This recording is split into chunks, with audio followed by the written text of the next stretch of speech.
Kami sampaikan bahwasannya Bapak Kapolri Jenderal Listio Sigit Prabowo berkomitmen memberantas segala tindak pidana yang tentunya menjadi perhatian publik maupun dalam rangka untuk menjaga bangsa dan negara di Indonesia, maka Polri akan terus melakukan penelusuran sampai dengan tuntas.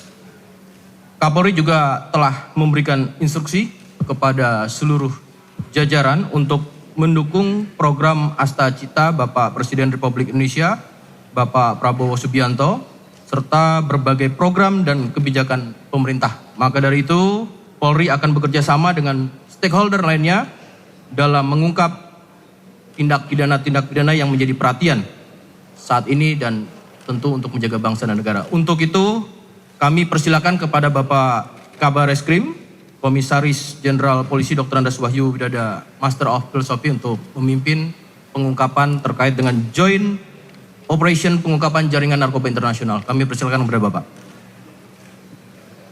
Terima kasih Pak Karopenmas.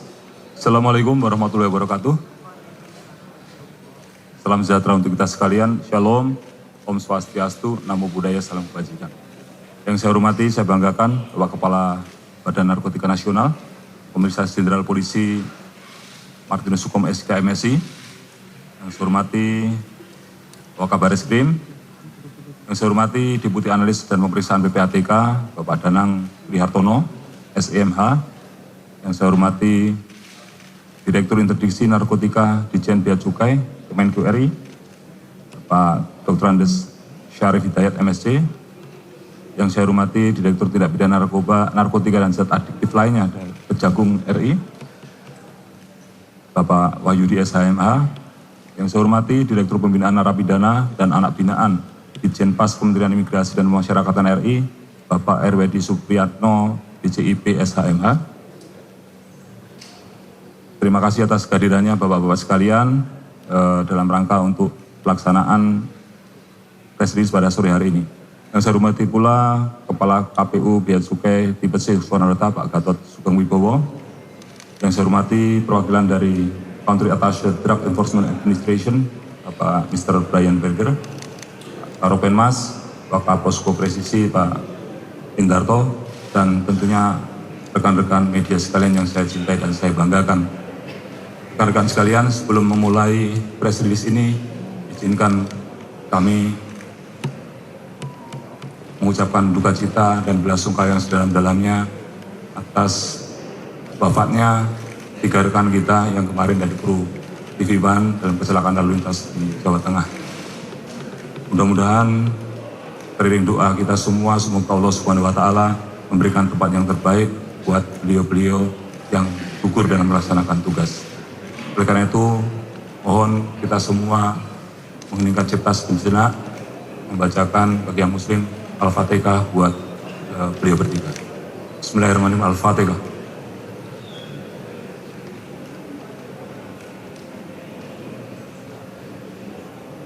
Amin. Selesai.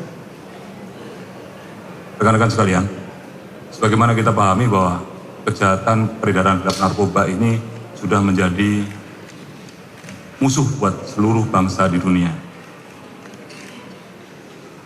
Dan sudah menjadi salah satu transnational organized crime, di mana para pelaku ini rata-rata memiliki jaringan internasional untuk memasukkan barang-barangnya dari satu negara ke negara lain, termasuk juga ke Indonesia.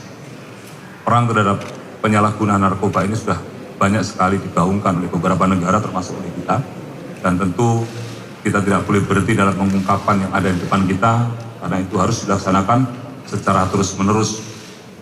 Karena narkoba ini selain membahayakan kesehatan, bisa menimbulkan gangguan mental, dan yang paling membahayakan adalah merusak generasi muda.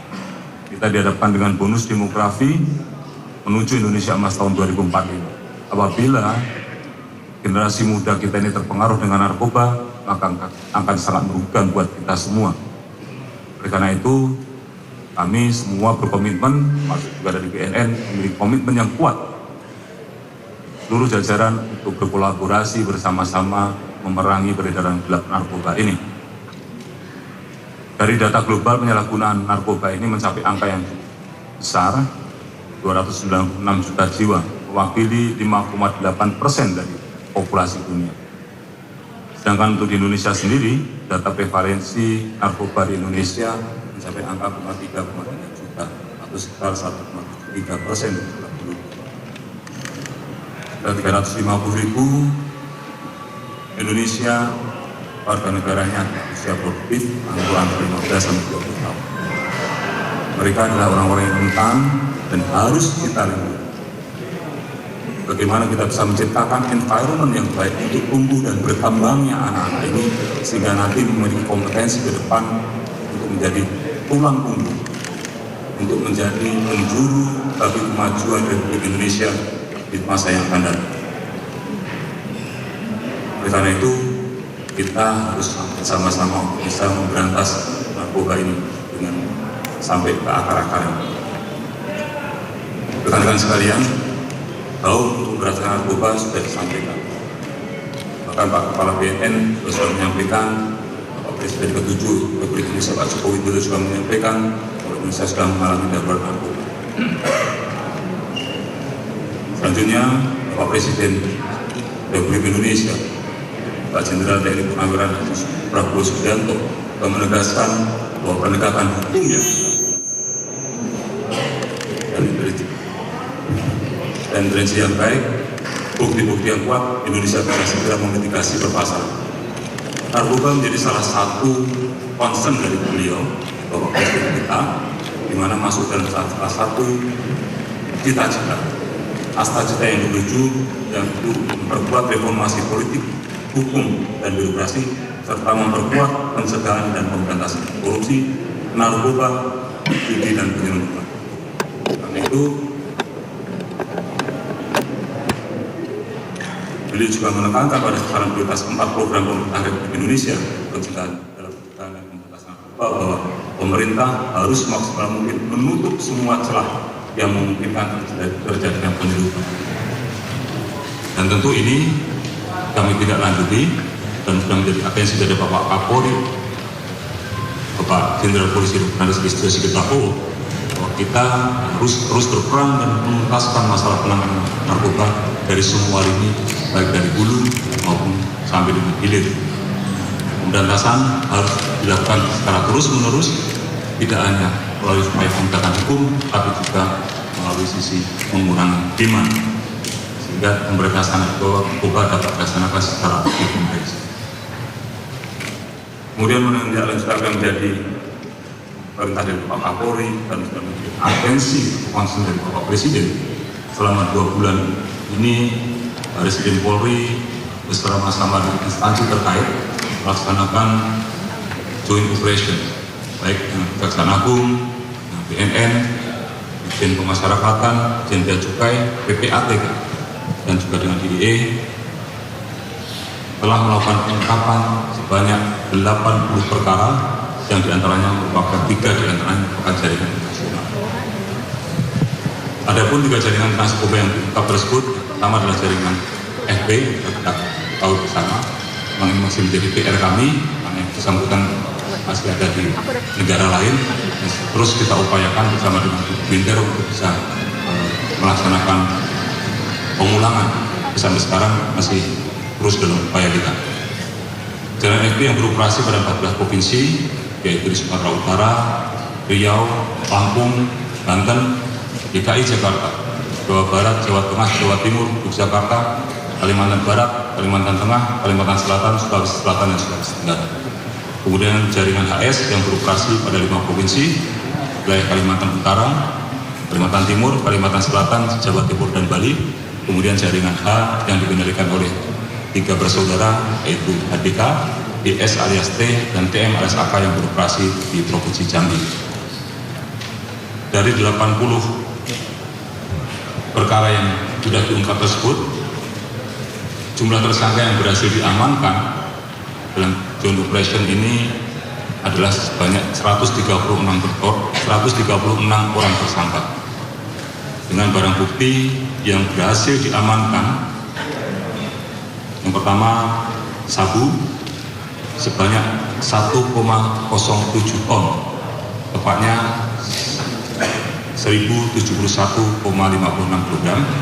kemudian ganja 1,12 ton, ekstasi sebanyak 357.731 butir, Happy 5 6.300 butir, ketamin 932,3 gram, kemudian double LL 127.000 butir, kokain 2,5 kilogram, tembakau sintetis sebanyak 9.064 gram, hasis 25,5 gram, MDMA 4.110 gram, mepetron 8.157 butir, happy water 2.974,9 gram.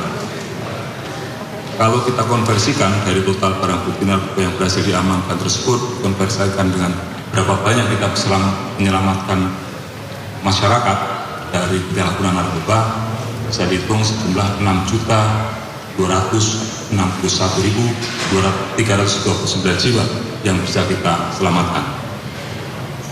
Kemudian kita juga bekerja sama dengan PPATK, jaringan perputaran uang dari narkoba ini cukup besar, tapi ini perputaran uang bukan hanya selama 2 bulan, tapi secara keseluruhan mereka melaksanakan operasi. Jaringan FP ini sekitar 56 triliun, jaringan HS 2,1 triliun, dan jaringan H 1,1 triliun selama mereka beroperasi.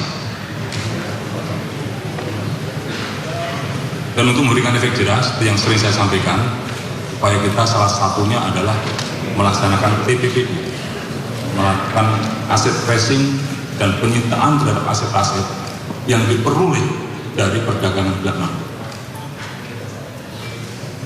Dengan istilah awamnya, ya, kita miskinkan para bandar-bandar ini supaya tidak beroperasi lagi. Karena kalaupun mereka ada dalam penjara, tetapi masih memiliki uang, maka mereka masih memiliki potensi untuk melakukan pengendalian peredaran gelap narkoba ini.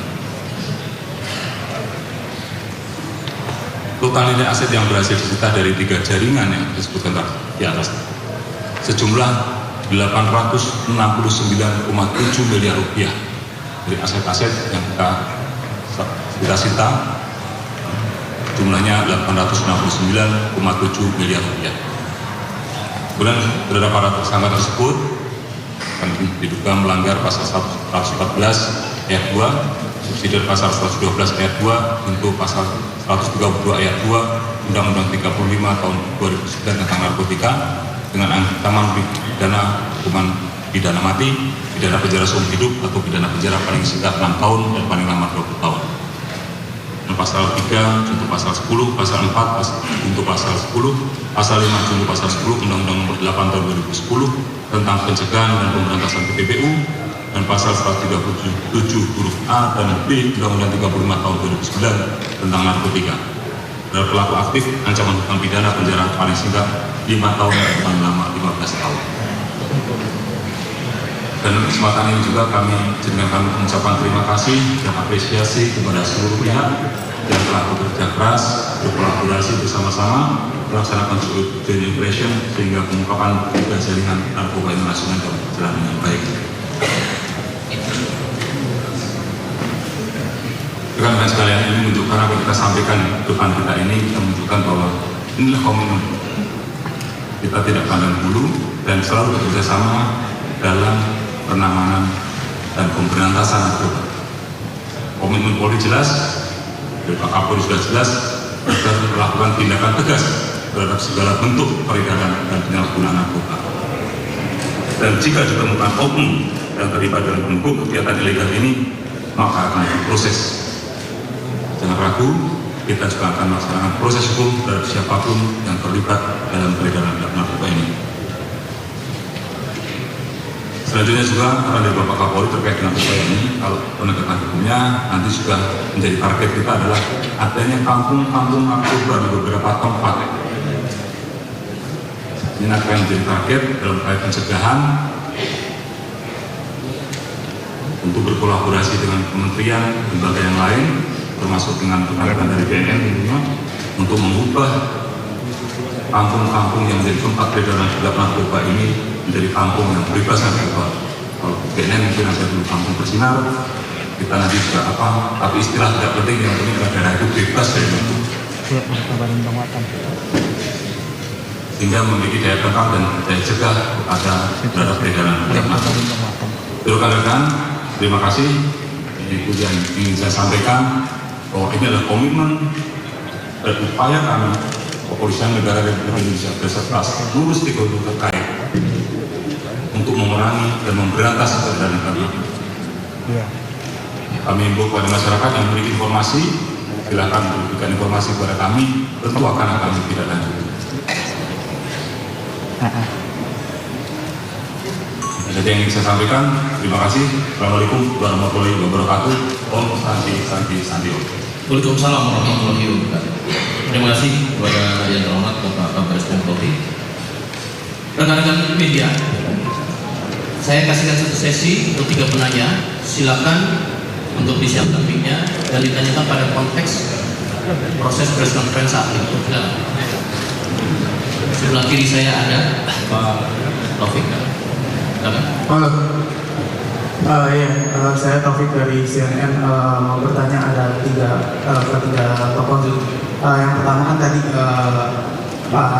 untuk kepada Pak Kabar Eskrim, kan kemarin kan sempat juga ada arahan dari Kapolri melalui Vikon terkait narkoba. Salah satunya yang tadi disebutkan adalah kampung narkoba itu, dan salah satu arahan yang lainnya kan juga terkait untuk menutup jalur-jalur transaksi narkoba atau peredaran narkoba yang dari internasional, yang dimana kita tahu belakangan ini kan ada 3 bandar besar terkait jaringan internasional. Maka dari Baris Krim Polri atau khususnya Polri sendiri itu seperti apa untuk menindaklanjuti arahan tersebut? Terus yang kedua untuk mungkin PPATK gitu. Tadi kan disebutkan bahwa nilainya ini kan cukup besar gitu, bahkan sampai puluhan triliun. Nah, maksudnya apakah selain misalkan dari kasus baru digusut transaksinya, apakah PPATK juga memiliki sistem monitoring sendiri untuk mengetahui mana-mana transaksi yang diduga memang terkait jaringan narkoba gitu. Jadi maksudnya mungkin sebelum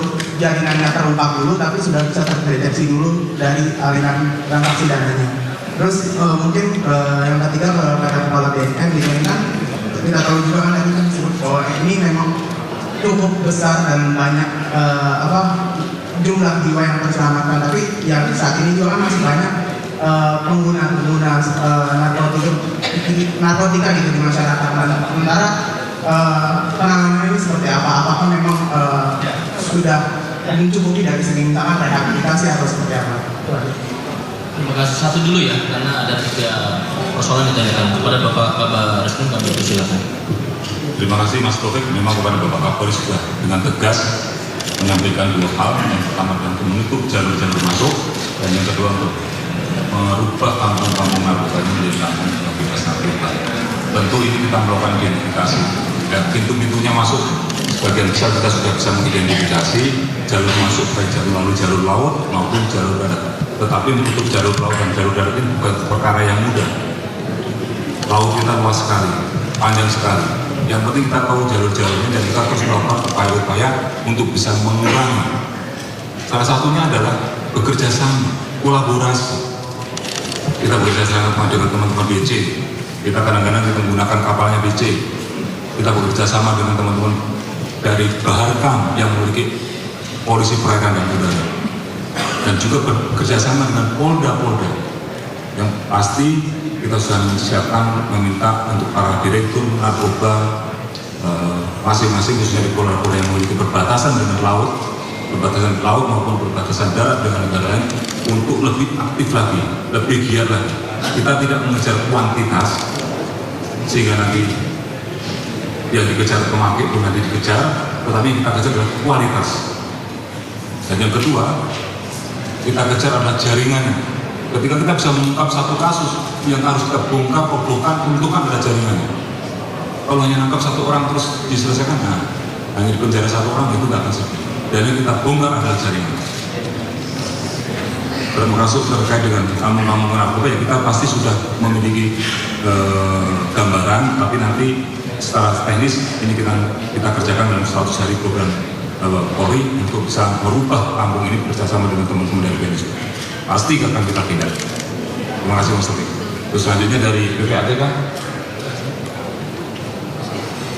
minta Kabar Eskrim Pak Kepala BNN, Bapak Ibu sekalian, terkait proses analisis dan pemeriksaan PPATK dapat saya sampaikan bahwa terdapat dua metode.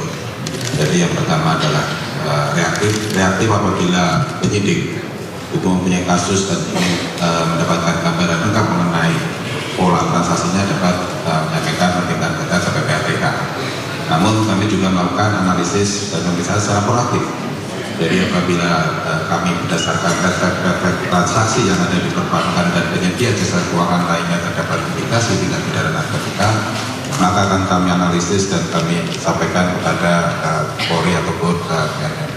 Nah, terkait joint operation, kami mengesampingkan sekat-sekat terkait dengan pola administrasi, sehingga lebih cepat, lebih sistematis dan mengungkap secara menyeluruh jaringan tersebut, sehingga diharapkan perampasan aset dapat maksimal.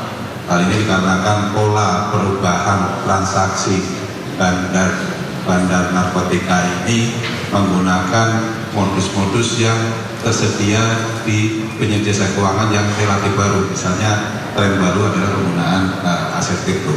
Saya kira demikian. Terima kasih. Terima kasih. Saya menambahkan apa yang sudah disampaikan oleh Kabar Eskrim. Mungkin yang pertama saya ingin menambahkan sedikit tentang kampung narkoba. Kalau kita berbicara tentang kampung narkoba ini, kita berbicara tentang permasalahan atau problem sosial yang terjadi di sana. Ini bukan saja tugas Polri, tapi ini tugas seluruh stakeholder dan seluruh masyarakat yang ada di kampung narkoba itu sendiri. Saya mencoba mengidentifikasi bagaimana problem yang ada di sana, bisa jadi problem kemiskinan, masalah sosial, kemudian masalah ekonomi dan lain-lain. Dan yang paling terpenting yang harus kita baca di sana adalah bagaimana para bandar, para bisnis haram ini mencengkramkan kakinya di sana dengan menggunakan atau memanfaatkan situasi kondisi ekonomi masyarakat. Akhirnya mereka menjadi tergantung atau bergantung kepada para bandar di sana. Jadi paling tidak ada 3 hubungan yang terjadi antara bandar dan para masyarakat yang ada di sana. Yang pertama adalah patron dan klien. Patron itu bandarnya, klien itu adalah masyarakat di situ. Apa yang diperintahkan klien, patron, klien akan ikut. Kenapa ini terjadi? Karena ada terjadi hubungan yang sebelumnya terjadi, yaitu hubungan simbiosis mutualisme, saling memberikan keuntungan. Para bandar ini menjual, memberikan menghadirkan semacam solusi bagi masyarakat, lalu masyarakat itu merasa bahwa ada solusi di sini dari problem-problem masyarakat yang mereka ada. Dan yang ketiga adalah hubungan yang namanya inti dan cangkang. Patron menjadi inti, masyarakat itu menjadi cangkang, melindungi. Makanya tidak aneh kalau Polri masuk ke situ, BNN masuk ke situ lalu dikeroyok. Nah, hubungan-hubungan ini sedang bagaimana kita mengurai hubungan-hubungan ini sehingga kita memisahkan masyarakat dengan para patron ini. Bagaimana memisahkannya? Patronnya kita tangkap. Kampung-kampung narkoba yang kita identifikasi, BNN identifikasi itu lebih dari 900 kampung narkoba. Dan kita sedang konsen ke situ, terutama kepada yang kuat sekali cengkramannya, seperti kalau kita lihat di Batam ada namanya Kampung Aceh, di Kalimantan Barat, Kampung Beting, Kampung Kuntun dan lain-lain. Nah, kampung-kampung ini yang harus kita pendekatannya dengan berbagai macam pendekatan hukum, kemudian pendekatan ekonomi, pendekatan sosial, pendekatan psikologi dan lain-lain. Termasuk bagaimana pendekatan pendidikan, karena anak-anak dalam lingkungan itu pun sudah terkooptasi oleh pengaruh-pengaruh tersebut. Lalu kemudian masalah rehabilitasi seperti yang ditanyakan tadi. Berbicara tentang rehabilitasi, kita punya 2 pendekatan, yaitu pendekatan rehabilitasi medis dan rehabilitasi sosial. Kita punya, BNN punya 6 sentra rehabilitasi. Itu bisa digunakan dan kita berdasarkan peraturan Menteri Kesehatan ada 996 IPWL, institusi penerimaan wajib lapor. Nah, problemnya banyak masyarakat yang tidak mau melapor kepada IPWL tersebut. Karena apa? Yang pertama adalah malu, yang kedua adalah takut kalau dilaporkan akan ditangkap. Ini tolong ditulis dan disampaikan kepada masyarakat bahwa ketika orang melapor atau volunteer melapor, kesadaran melapor itu dilindungi oleh undang-undang, tidak ditangkap, tidak akan diproses hukum. Karena apa? Bagi pendekatan hukum kita hari ini, rezim hukum kita melihat pengguna itu sebagai korban, maka harus dipulihkan. Nah, ada juga pendekatan rehabilitasi yang mana ketika dia ditangkap atau pengguna ditangkap. Nah, ketika pengguna ditangkap ini dengan gramisasi tertentu, itu harus direhabilitasi. Putusan pengadilan harus merehabilitasi dan merujuk kepada pusat-pusat rehabilitasi yang tadi saya sebutkan tadi. Ada 6 pusat rehabilitasi di BNN, ada 996 IPWL, dan itu harus betul-betul digunakan. Termasuk di dalam penjara pun juga, di dalam lapas itu juga ada tempat-tempat rehabilitasi. Dan ke depan dengan asta cita presiden kita akan mengoptimalkan kembali, menguatkan kembali pusat-pusat rehabilitasi tersebut supaya maksimal dapat menjangkau 3,33 juta warga Indonesia yang pengguna narkoba sesuai dengan apa tadi Pak Kabar Eskrim arahkan tadi. Apa ya? Jelaskan. Itu kira-kira seperti itu. Terima kasih. Terima kasih Jenderal. Silakan teman-teman. Masih ada pertanyaan? Cukup? Cukup ya? Cukup. Oh ada. Izin Pak, Firman dari BRI Online. Untuk Bir Narkotika dan Zat Aktif Kejagung, izin bertanya Pak, terkait pemanfaatan aset-aset hasil dari proses peradilan TPPU, apakah ada aset-aset hasil dari TPPU yang telah melalui proses peradilan dan berkekuatan hukum tetap menjadi rampasan negara yang bisa digunakan sebagai pemanfaatan upaya perang terhadap narkoba, seperti lahan atau bangunan yang digunakan untuk panti rehabilitas narkoba, penyalahgunaan narkoba. Contohnya sebuah hotel di Kalimantan Tengah, di mana hotel tersebut merupakan hasil dari proses peradilan TPPU terkait narkoba. Dapatkah hotel tersebut dijadikan panti rehabilitas korban penyalahgunaan narkoba? Dan untuk Dirjen Bea Cukai, saya ingin bertanya terkait upaya-upaya atau langkah-langkah yang dilakukan oleh Dirjen Bea Cukai untuk memperkuat perbatasan di seluruh wilayah Indonesia yang disinyalir menjadi pintu gerbang masuknya peredaran gelap narkotika sehingga hasilnya maksimal. Terima kasih. Terima kasih. Kami persilakan kepada Bapak Direktur Tindak Pidana Narkotika dan Adiktif lainnya di Jaksa Agung RI. Ini bersama Bapak. Terima kasih. Mungkin Pak Kabar Eskrim, Pak KPNN, menyangkut hasil sitaan TPPU terkait tindak pidana asal narkotika. Kalau betul, Pak siapa tadi? Pak Jerman. Terima kasih.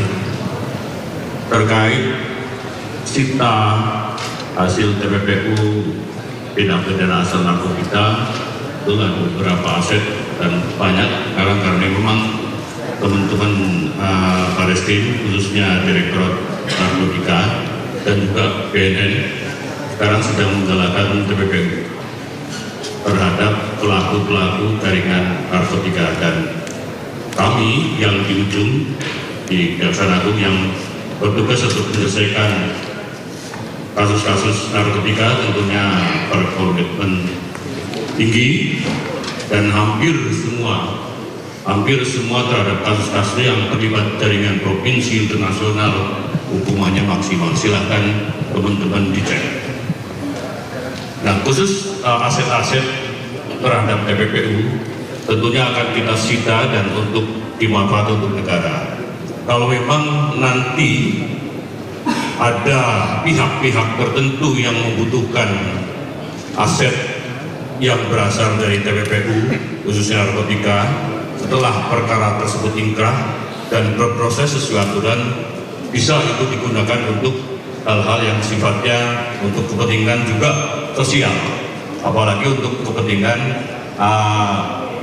rehab seperti rehabilitasi narkotika dan sebagainya. Itu bisa, Mbak Irma. Terima kasih. Terima kasih, Pak. Silakan, Pak. Baik, terima kasih atas pertanyaannya, Pak Imam. Bagaimana kiat daripada Direktorat Jenderal Bea dan Cukai di dalam memperkuat perbatasan ya? Pertama yang harus kita sama-sama pahami dulu bahwa perbatasan negara Indonesia dengan negara lain itu adalah sangat-sangat luas ya. Garis pantai sedemikian panjangnya, garis darat Kalimantan, perbatasan Kalimantan Barat Timur dengan Malaysia pun juga itu terbentang lebih dari 2000 km. Nah, tentunya yang kami lakukan adalah pertama adalah kami melakukan kerjasama bersama dengan aparat penegak hukum lainnya, dalam hal ini dengan kepolisian, dengan BNN, dengan baik tingkat pusat maupun tingkat daerah, dan juga dengan Tentara Nasional Indonesia, utamanya adalah mereka yang berada di menjaga perbatasan ya, Pampas ya, kalau di perbatasan, dan kalau di laut tentunya dengan teman-teman dari TNI Angkatan Laut. Dan kami juga mempunyai kerjasama dengan mereka yang dituangkan di dalam perjanjian kerjasama PKS ya, dengan instansi-instansi tersebut, termasuk dengan BNN dan juga dengan Barreskrim Polri. Kemudian selanjutnya kami juga melakukan operasi bersama dengan custom negara tetangga. Kami bekerja bersama dengan Malaysian Custom melakukan joint task yang dilakukan setiap tahun, dan juga melakukan komunikasi secara aktif untuk bertukar data intelijen tentang kemungkinan adanya penyelundupan, dan juga dengan negara lain, misalkan dengan Thailand dan juga dengan China. Kemudian juga kami mempunyai armada kapal patroli di atas 150 unit di seluruh Indonesia, dan inilah salah satu tulang punggung kami di dalam menjaga perairan dari masuknya narkotika yang melalui jalur laut. Tapi pemanfaatan ini pun juga kami kerjasamakan dengan rekan-rekan dari, utamanya dari BNN dan juga dari Mabes Polri.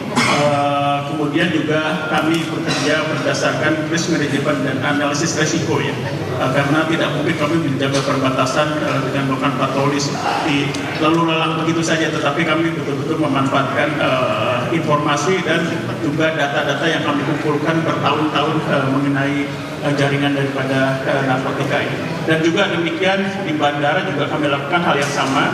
Kami juga ada interdiction tim di bandara yang terdiri dari penegak hukum yang ada di bandara, dan kami setelah bekerja sama bersama-sama mendiskusikan, dan kami juga melakukan joint analisis bersama itu dengan mereka, dan juga joint operation bersama, sehingga kita melakukan kerjasama seperti ini kita bisa lebih baik lagi menutup celah-celah yang ada saat ini. Demikian, terima kasih. Terima kasih rekan-rekan, sudah cukup komprehensif. Kali ini kita foto bersama tersangka, silakan untuk dikeluarkan latihan kiri dan kanan untuk kita ambil foto bersama, kemudian nanti kita ambil foto sesi bersama terkait dengan barang bukti. Di wali kota Jakarta. Apa ya? Kok lir mau bukti?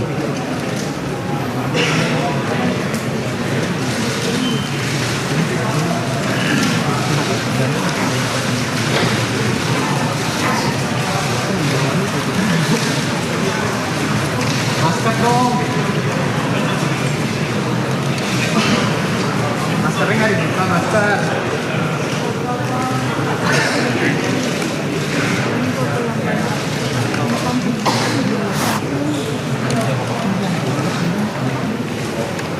Masker. Buka aja semua.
Kanan Pak.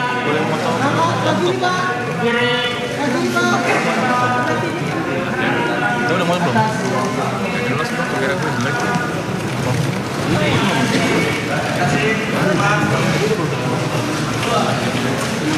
Pak Kabak, Kom TV pada Kabak. Udah, Bapak capek. Udah. Abang, Pak Kabak. Kabak, Kom TV Pak Kabak. Tema lain, Pak.